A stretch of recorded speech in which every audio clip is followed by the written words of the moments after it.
So what really makes this stuff so expensive? Let's find out. This little guy was given to me by a friend to review. This is Johnnie Walker Blue Label. It is the flagship in the Johnnie Walker range and the one most people are very familiar with. This is bottled at 80 proof. It is NAS on the age, a blend of Scotch whiskies. We don't have specifics on the barrels, etc., but it is rumored that there is some older juice in here. We just don't have much to go off of. We don't really know what barrels they're using, what they're finishing this in. We just know that it's 80 proof and it's NAS and it's a blended Scotch. The nose on this is definitely very, very bright. It's very citrusy, orange skin, orange peels. It's got a lot of baking spices to it. It's got some like green apple going on here. We get a little bit of a sweeter note like a fig. We get not a whole lot of the oak, not a whole lot of caramels that you would expect.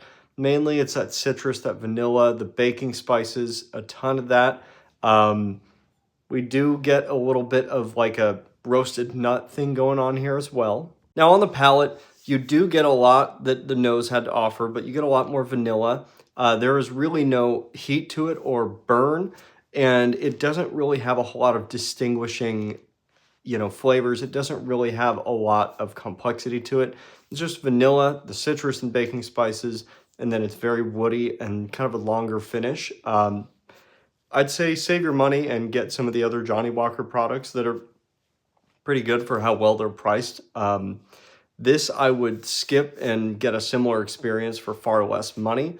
If they came out with age statements and they let us know where the whiskey was coming from and what the blend was, I think that this would be a little bit more justifiable. I want to give this a chance.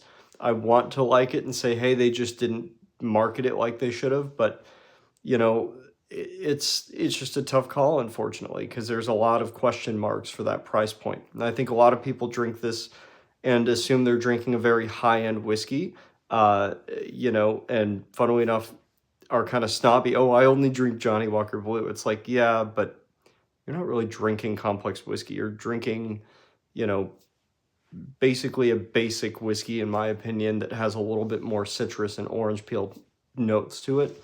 But I just don't think it's worth the squeeze. I would pass on it. But thank you again to my friend for the sample.